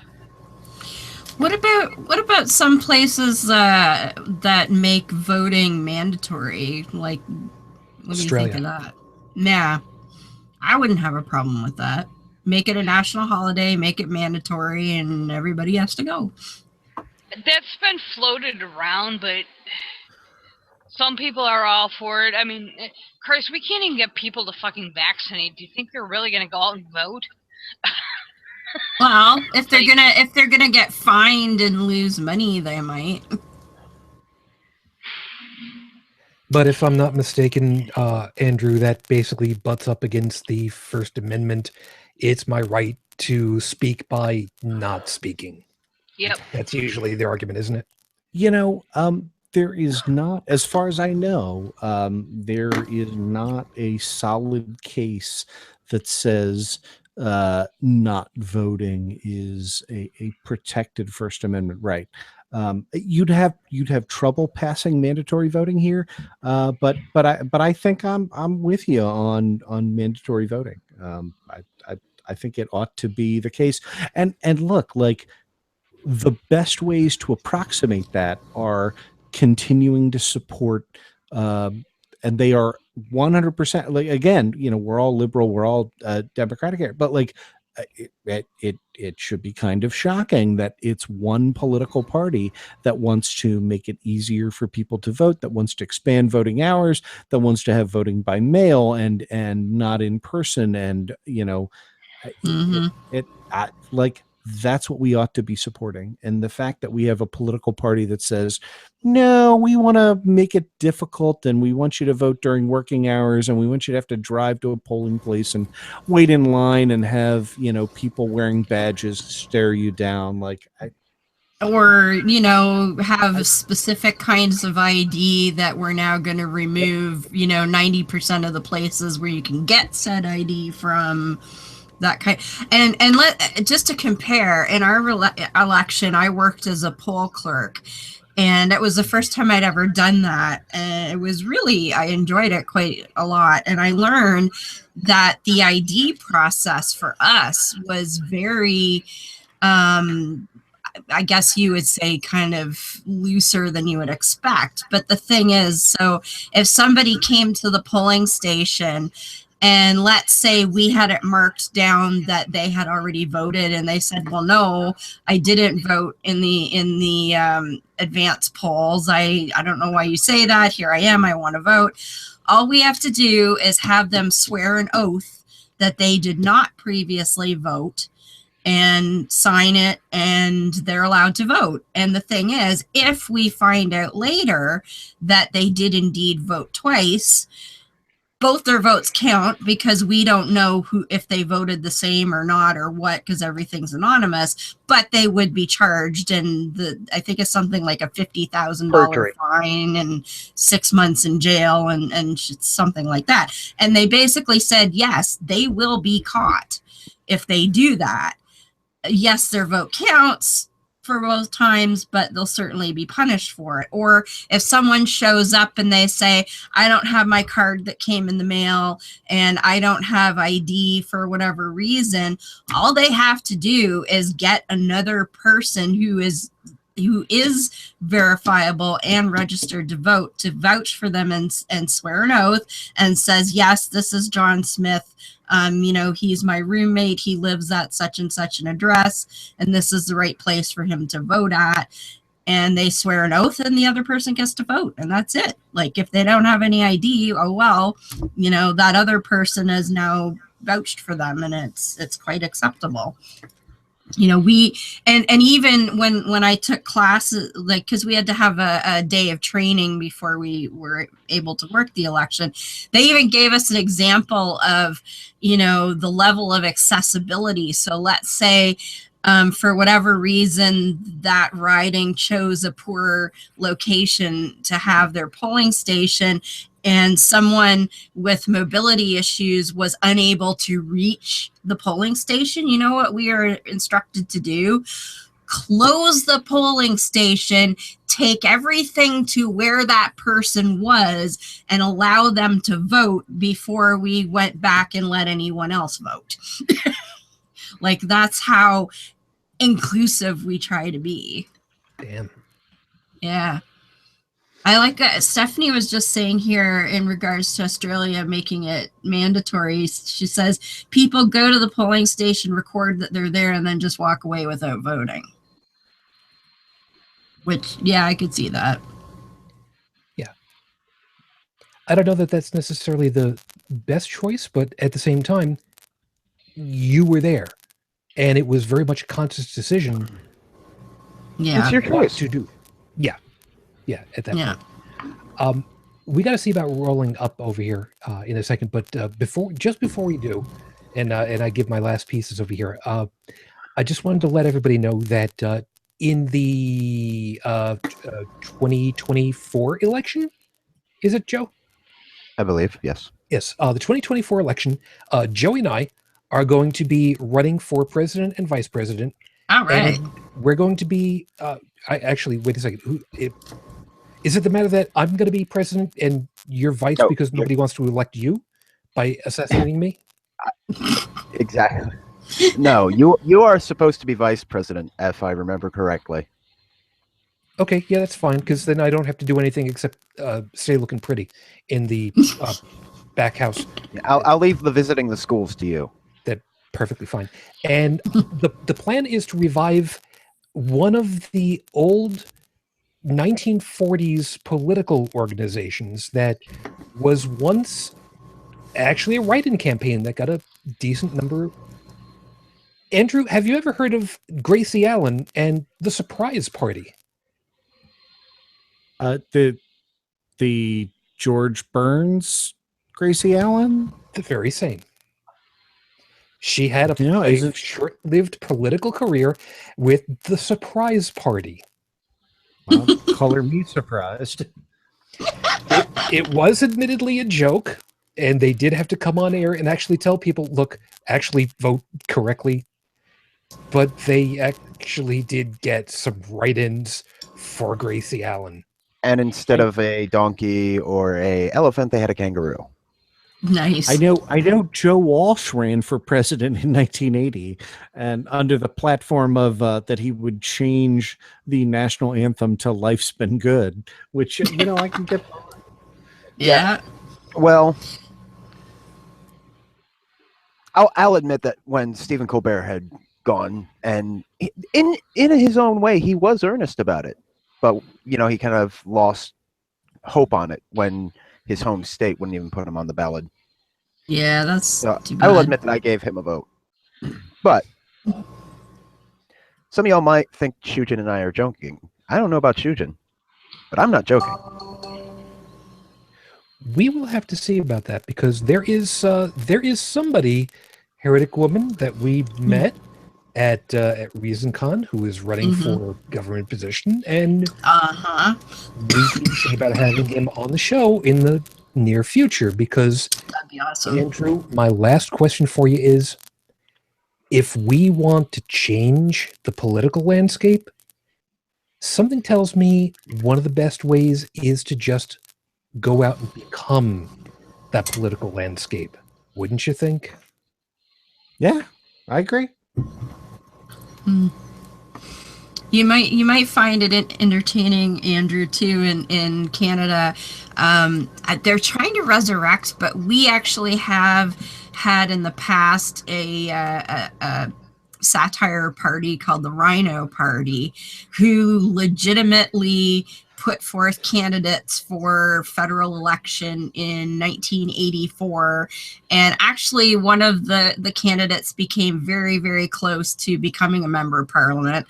And one of their platform items that I remember off the top of my head was harnessing sex as a natural resource, because people who have more sex are happier and are more productive. And they actually stated this on national television. They gave every party, I think, 20 minutes on national television, and they actually said that. And they were also advocating for marijuana back then. And all. We actually have a marijuana party now. They're not going to be very useful after next year because we're legalizing it, which was their entire platform. But we have one. And we also have the Pirate Party currently, which is a federal party. Can't forget the flying yogis. Well, yeah, the Natural Law Party has been defunct for a while, but if you recall, Doug Henning, the magician, he started something called the Natural Law Party back in the 80s, and they ran in 1984 as well. They had something called Flying Yogis, which are yogic practitioners that basically hop on their asses, but they call it flying. And yeah, they somehow thought that was... I was picturing something funny about a green hat and tie and a shirtless collar. Nope. Or a bunch of nuns with really, really wide pieces that flying nuns. No. No. Well, not quite, but yeah. I've got another what? Let's see, 4, and I got about 7 years before. I've got about 7 years to prepare. Just about. There you go. So, my platform, mind your damn business. Awesome. Your neighbor's gay, you don't like it, tough shit. If your neighbor's taking a shit on your lawn, then you can complain. Yeah. But if if you've got no stake in the matter, if it is not going to physically or financially harm you in any way, shut your damn mouth. Sounds good to me. Sounds good. Somebody is rubbing something, and that's coming through a microphone. Anyway, really quickly before we get out of here, Andrew, was there any last thing that you wanted to say before I go ahead and pull this thing into the station once and for all? No, thanks for having me on. This is, as always, it is a lot of fun, and thanks for having me. All right. So before we get you out of here, my last thought for all of you guys before we get out of here is this: play fair. Wheaton's rule is don't be a dick. It's not a tough rule. And part of that is also, like I said, play fair. If you know he did something wrong, own up to it. And if it's a matter of that you think that somebody who did the same thing shouldn't be doing the job that you're doing in that place, there's an expression. The goose and the gander. Look it up. Seriously, people. It's not too terribly difficult. And if you lose out, you got nobody to blame but yourself. You know, it's funny. Being that we would be running, the campaign posters, Joe Cox, yada yada. I can't use that slogan. Why not? I love Cox. No, Joe Cox, don't be a dick. We'll see what we can come up with otherwise. As always, everybody, thank you very much for being with us. We hope that you've had something worthwhile out of all of our perspectives to think about, and hope that you guys come back for us another time. Like I was mentioning, Andrew, Torrez, from too many podcasts at this point and cameos all over the place. Thank you so much. I really was only expecting you for about 20 minutes to begin with. Thank you so much for spending your way early morning with us today, as again on such short notice. I'm really appreciative, man. Oh, like I said, ton of fun. Would have bailed earlier if I wasn't having fun. So thanks for having me on the show. Appreciate it. Plug all of your places at this point. At least he's honest. There's only one place I care about plugging. That's the Opening Arguments podcast. So www.openargs.com, OpenArgs on Twitter. Yeah, Opening Arguments. Come on, listen to the show. And I'll make sure that all of your stuff is in the show notes, because it was only very recently that you're on. It shouldn't be hard for me to relocate those notes again somewhere, I'm sure. But seriously, thank you so much. Right. Joseph, thank you very much for your time. You have yourself a good morning, and thank you as always. You too, sir, and thank you as always. Appreciate it. Beth, you have yourself a good morning, and of course, which show should people be looking for you at? Beyond the Trailer Park, Monday nights at 9:30 p.m. Eastern Daylight Time. My co-host, or one of them, is sitting she's actually about 300 miles away, but couple of boxes over. Yeah. She's just a few pixels. She's just a few pixels to the right. And I just want to say one thing, if you don't mind, Andrew. Meeting you was a honor. Oh, you don't one say of that. The few, no, I was a lawyer wannabe many years ago, and I really appreciate your legal opinions on a lot of stuff. So it was an honor to meet you. Well, thank you for the kind words, but I'm not sure I deserve them, but thank you. You do. Well, I've bit my tongue on all the lawyer jokes I could have made by now, so. Yeah, you were kind of quiet in that aspect, Joseph. Or Joey. In the meantime, Joey, thank you very much for your time. You have yourself a good morning. Get some sleep eventually. I don't know if you can see the sheen on my face right now, but having this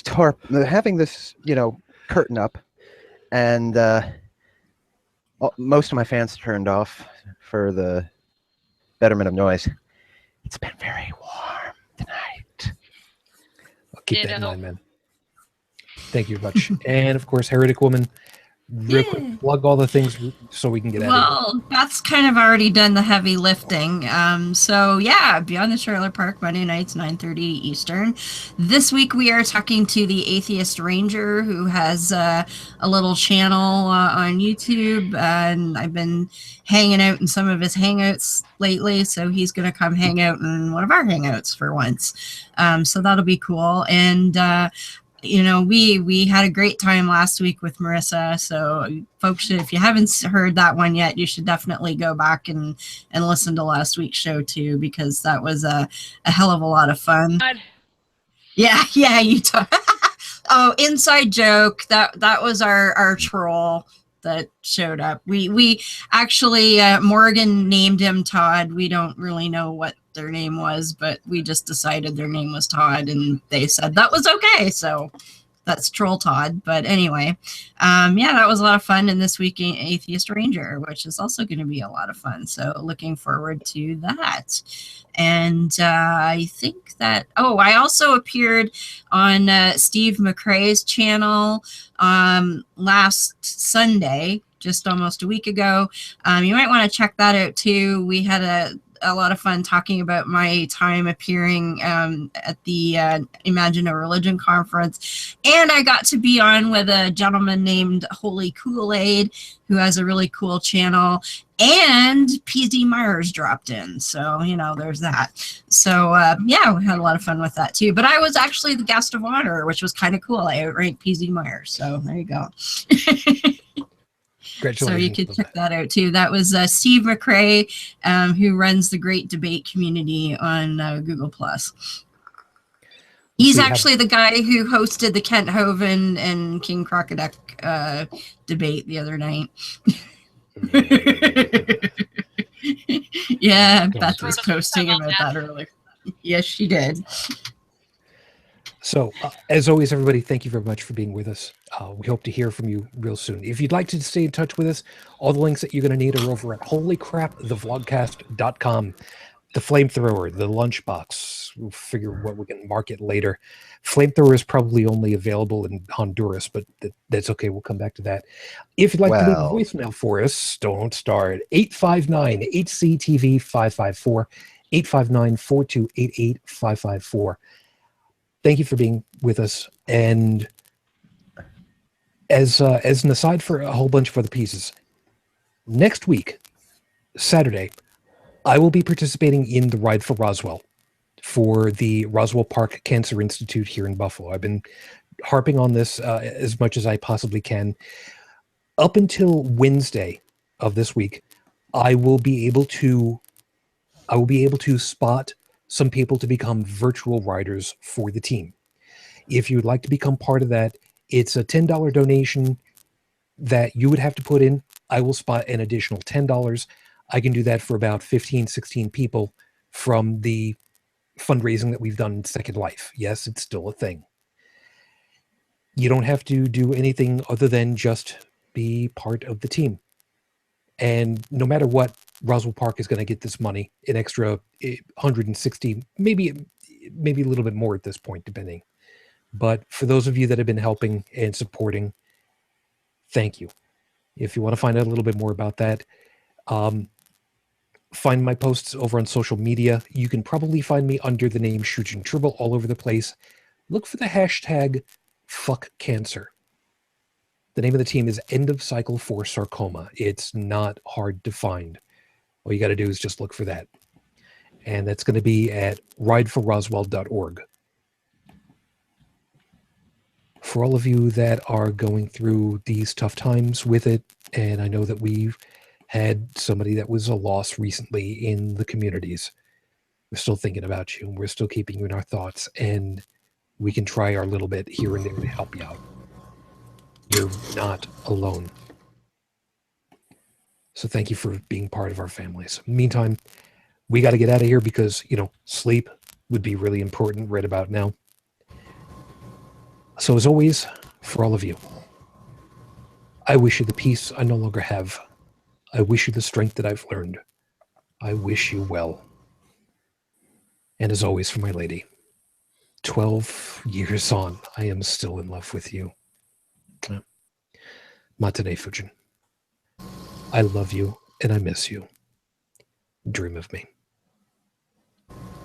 As always, till the next time we get together, everyone. Good night.